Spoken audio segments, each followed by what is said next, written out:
So, guys, Canadian is in deep, deep trouble. That's not me saying that. That's the Immigration Minister of Canada, Prime Minister of Canada, saying that in a public announcement, as you can read here as well. They say that the government of Canada has decided to reduce the immigration numbers. You read that right. Now, today, out of the blue, the Canadian Immigration and the Government of Canada came out with a public press conference and they started declaring the immigration levels plan. And the levels plan does not seem promising in terms that the government has decided to pause the immigration numbers for the upcoming year. So in today's video we will talk about this particular announcement. We will analyze the immigration levels plan for 2025, 2026, and 2027 in greater detail. We will also talk about the winners, the losers, the bigger impact changes that are going to impact the public at large, folks outside Canada, folks inside Canada, you as an aspirant who wants to move to Canada. Okay. So if you are interested in moving to Canada, then you should be watching this video up until the end. Loads of things spread across the video. Please be sure to watch the video.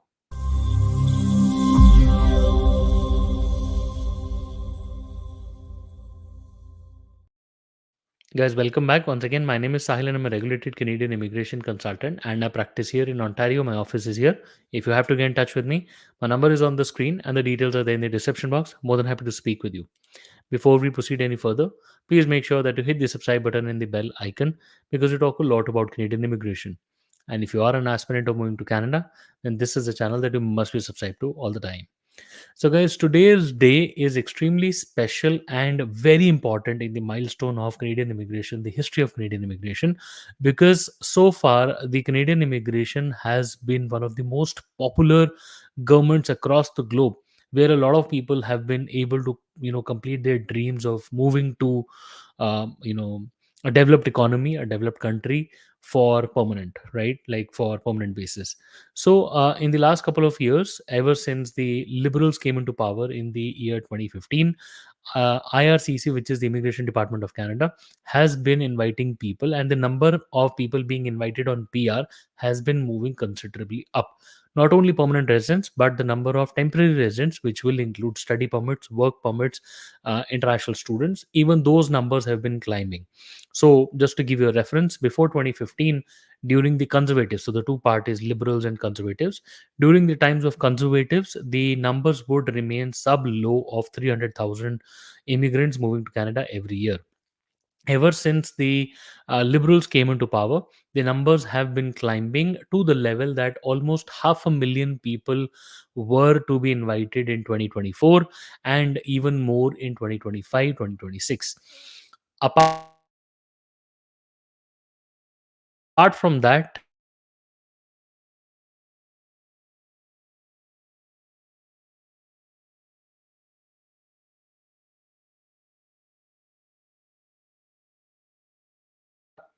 or basically your quota for the next following 3 years. So, say for example, last year they issued the quota for 2024, 2025, and 2026. Now, the quotas generally talk about, or the immigration levels plan talks about, the wide view of how the government is looking at a particular program. For example, permanent residents, family reunions, or refugees and stuff like that. While all the previous years, including the stressed out times of COVID-19, the quotas looked really well. This time, today is the first time ever that under the governance of the Liberal Party, the government has decided to reduce the immigration levels plan. Now, this is extremely concerning because of late in the year 2024 and the balance of the year 2023 as well, the Canadian citizens and permanent residents started complaining of three or maybe four main issues. First was inflation. Then they said there is housing crisis, rental problems, basically. Then there was inflation, and there was loss of jobs. So basically, these economic issues started plaguing the government and also the Canadian citizens, and everybody then found the scapegoat in the immigrants. By that time, Canadian immigration was on an all-time high. That we're talking about 2023, and also the number of temporary residents in the country was close to 2.5, 2.8 million people in the country, to the level that they were representing over 20% of the working force in Canada. Now, everybody, uh, gave the reason behind inflation, housing crisis, and all of that, that immigrants or the newer immigrants has been creating this issue.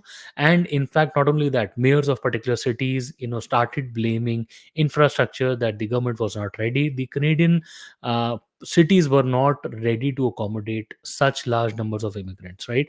And then they finally, the government is also due for an election upcoming in the year 2025, and finally the liberals started losing a lot of traction, and now they are on an all-time low of their popularity, to the risk that they might not even come back to power in the year 2025 along with the elections.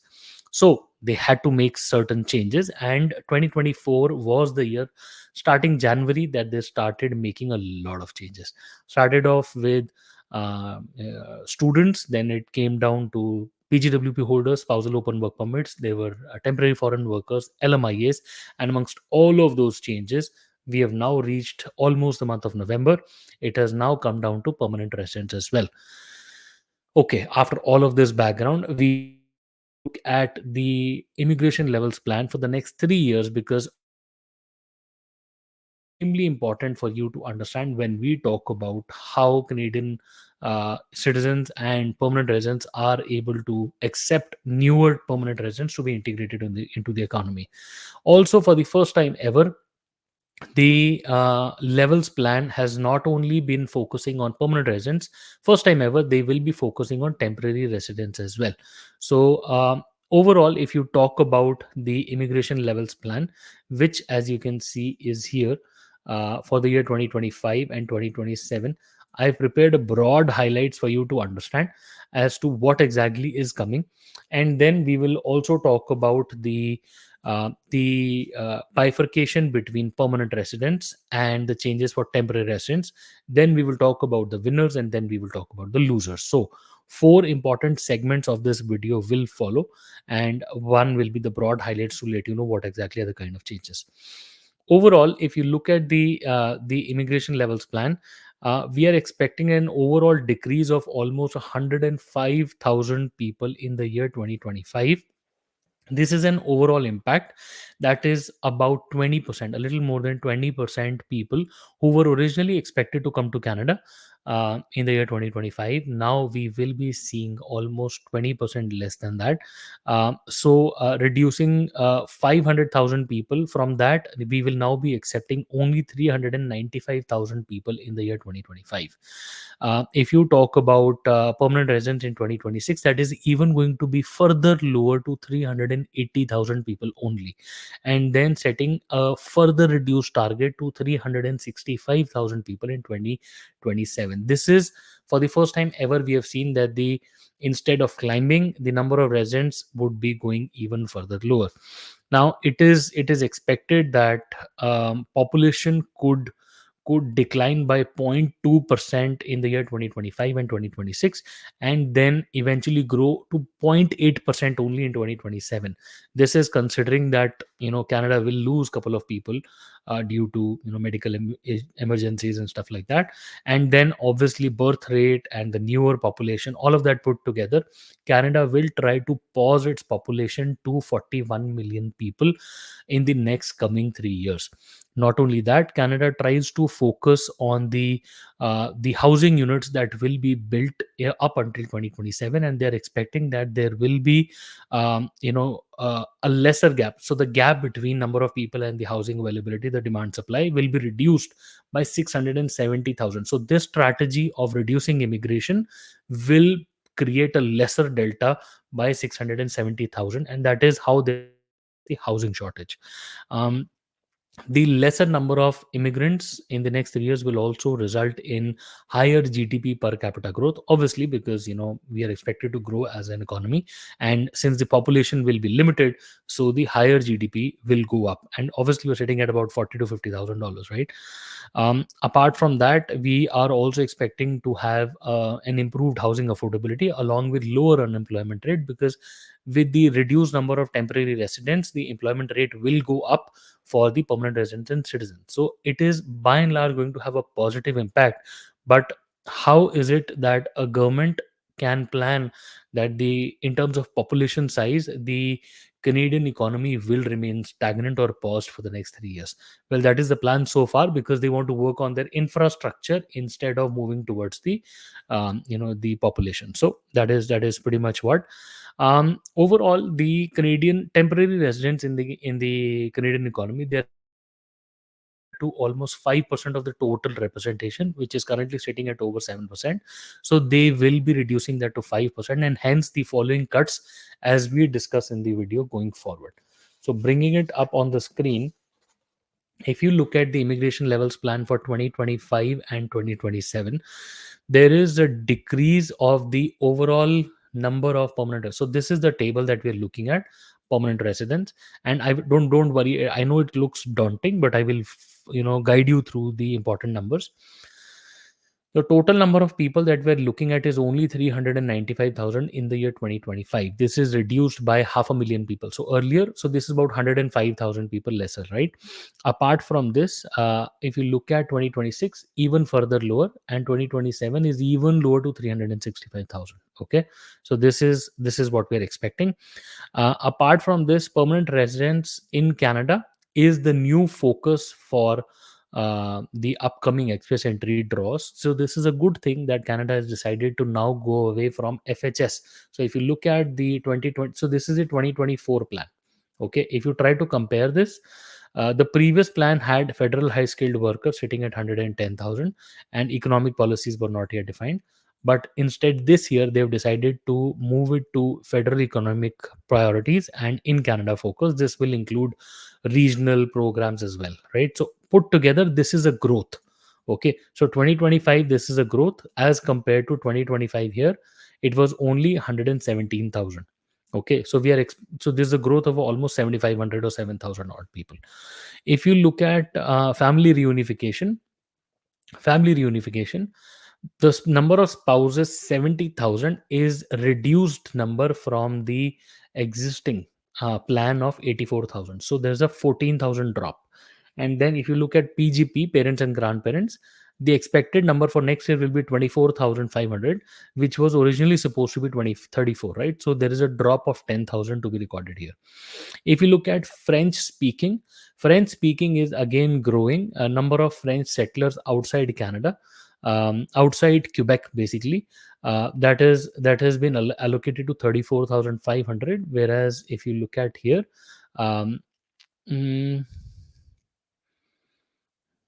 mm, yeah, so this one did not. So this one had Quebec skilled workers, and other one it was not determined. But there is a consistent growth of almost 8.5 to 9.5% that will be recorded in the upcoming year. Okay. Apart from this, if you look at 2025, the federal economic priorities, as in here, are going to be remaining to healthcare, trade occupations, and French language proficiency. So these are going to be the main focus in the year of 2025, along with inside Canada. So in Canada focus, which means Canadian Experience Class and regional programs, with lesser focus on federal skilled trades and FSW, federal skilled workers. So that is what is expected in the year 2025. If you look at the year 2025 for temporary residents, we don't have a core reference to last year, but we do have the last year's annual report. Um, Overall, if you look at temporary residents, we are expecting to see a drop in the population by almost 445,000 in the upcoming year of 2025. Again, 445,000 drop in the year 2026, and will remain median almost a very small growth of 17,000 in the year 2027. This is mainly because they want to reduce the representation of the overall number of temporary residents in the country. It's a strategic move that the Canadian government has taken, but they introduced a lot of changes. And like I said, January was study permits. Then they talked about PGWPs.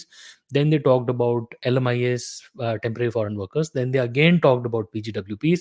Again, they talked about high wage LMIS. So tons of changes. All of them have three major impacts. Very simple to put them forward.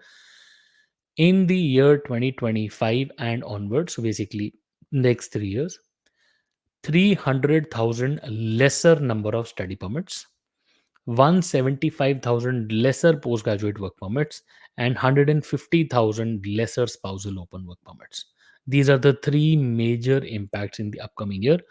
This year, 2024, has already been reduced by almost 46%. So, if you look at the 2024 report, the 2024 report says international students in 2023 was almost 682,000. This is a big number, okay? But the upcoming year, they are expecting to bring only um, 305,000. So it's a big reduction. I hope you can, you can very well understand. And 200 and 2024 is already down by almost 43, 44, or 46, something like that. 43, between 43 and 46%. It's already reduced. And it is further going to reduce to almost um, 305,000. So there's a further gap of almost 10% more.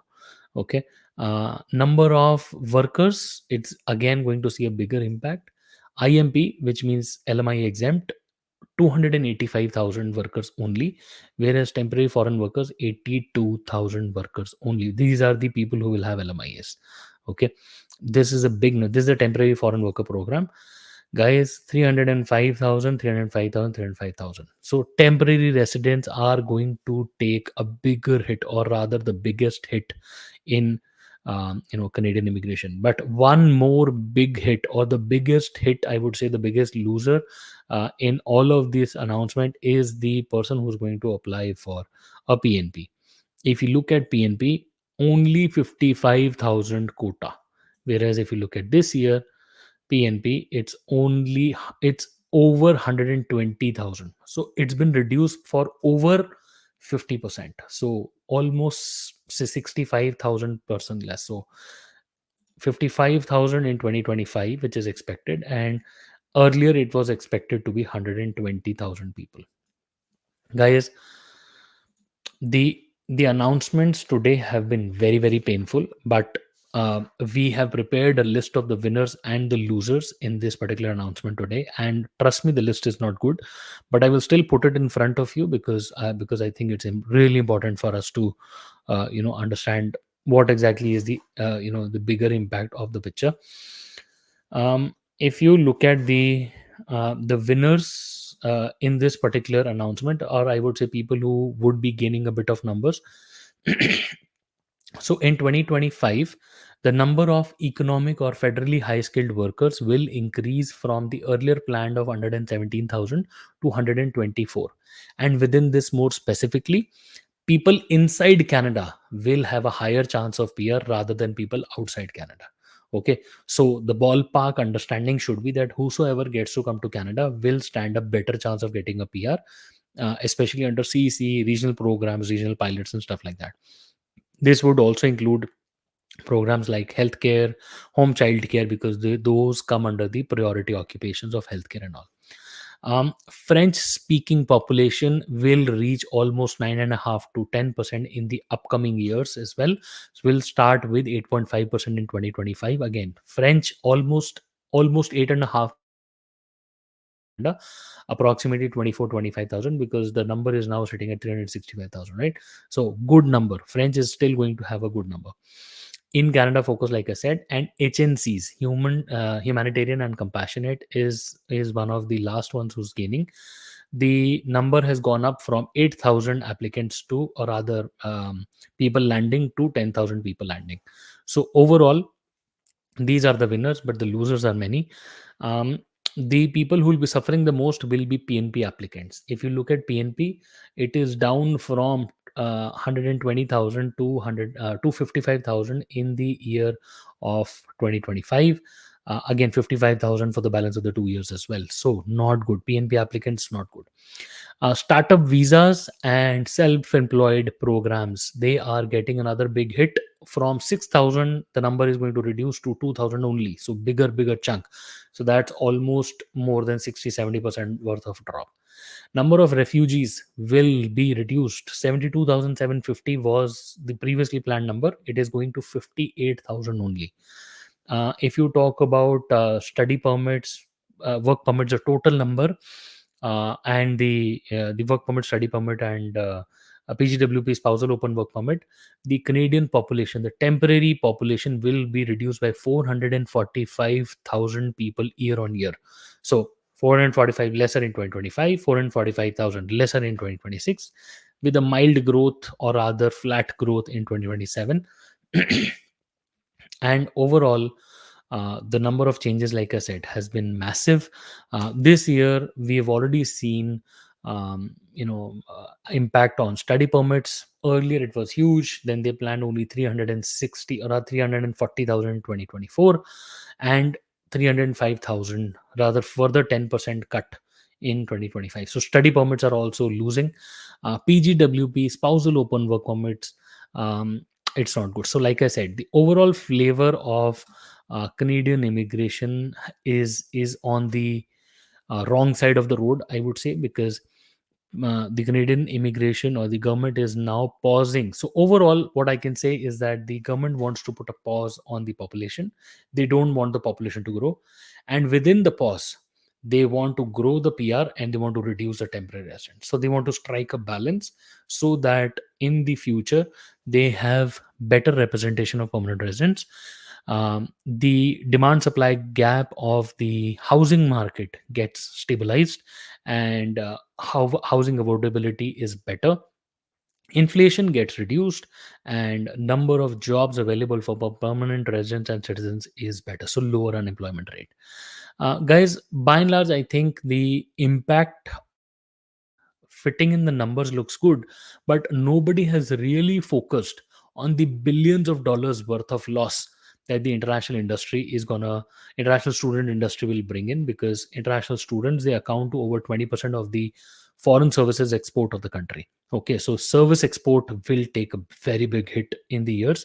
Not to mention that if you let the population remain stagnant, the pressure on the medical system for CPPs, EIs will also going up. So those are a couple of things which we will try to answer in the upcoming few videos, because this has already reached a lot of time. I hope the video today gave you much insights into what's being planned for the next 3 years for Canadian immigration. I know it's a lot to digest, but I hope it made some sense for you. If you have anything to discuss with us, please feel free to schedule an appointment with us. We would be more than happy to speak with you, because at the end of the day, no matter the programs have dropped or the number of people has been reduced by 20%, but we are still sitting at a good number. So if you still want to make the best of that, we would be more than happy to help you out. Until then, we wish you all the best, and we really hope to see you soon in Canada. All the best.